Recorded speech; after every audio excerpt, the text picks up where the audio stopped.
जय श्री राधे कृष्णा। ओम कुकरेजा चैनल पर आपका हार्दिक स्वागत है। हरि अनंत हरि कथा अनंता में आज सुनिए लालची लकड़हारे की कहानी। सोहनपुर गांव में रामलाल नाम का एक लकड़हारा रहता था। वो अपनी जीविका चलाने के लिए गांव के पास के ही जंगल से रोज लकड़ियां चुनता और उन्हें बेचकर कुछ पैसे कमा लेता था। इसी तरह उसका गुजारा चल रहा था। कुछ दिनों के बाद रामलाल की शादी हो गई। उसकी पत्नी बड़ी खर्चीली थी, इसलिए अब उतनी लकड़ियों को बेचकर घर चलाना मुश्किल हो गया था।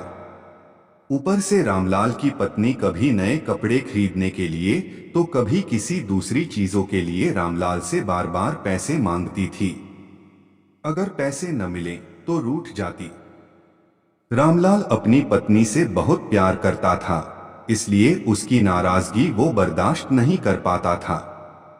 रामलाल ने ठान लिया कि वो अब ज्यादा लकड़ियां इकट्ठा करके बेचेगा ताकि उसकी पत्नी को रोज रोज पैसों की कमी हो। पत्नी की इच्छा पूरी करने के लिए आज रामलाल घने जंगल तक चला गया और बहुत सारी लकड़ियां चुनकर बाजार में बेच दी। ज्यादा लकड़ियों के ज्यादा पैसे मिले तो खुश होकर रामलाल ने सारे पैसे अपनी पत्नी को डोट दे दिए। अब रोज रामलाल ऐसा ही करने लगा। देखते ही देखते उसके मन में लालच इतना बढ़ गया कि उसने धीरे धीरे पेड़ काटना भी शुरू कर दिया। पेड़ काटने से और ज्यादा लकड़ियां हो जाती थीं और उसे अधिक दाम मिलने लगे।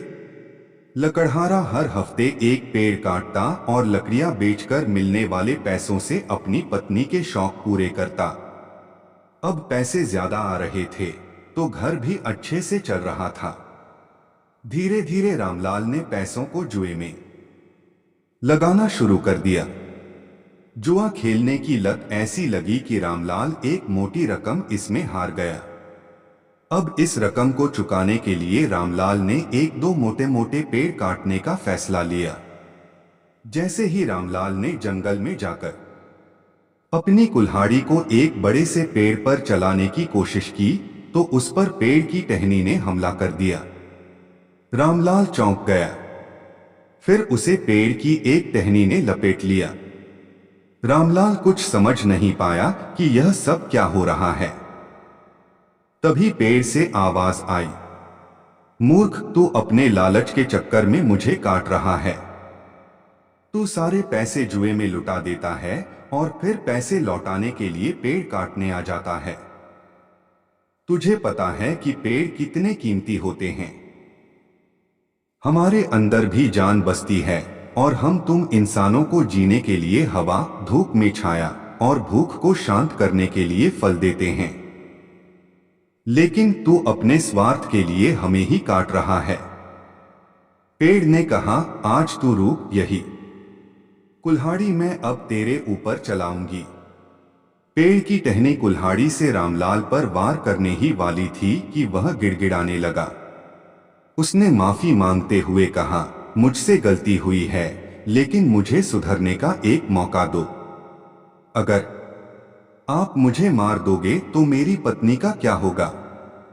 वो अकेली पड़ जाएगी। आज से मैं किसी पेड़ को नहीं काटूंगा, यह प्रण लेता हूं। यह सब सुनकर पेड़ को रामलाल के ऊपर दया आ गई। उसने रामलाल को छोड़ दिया। छूटते ही रामलाल भागकर अपने घर गया और पैसों के लालच में न आने का संकल्प ले लिया।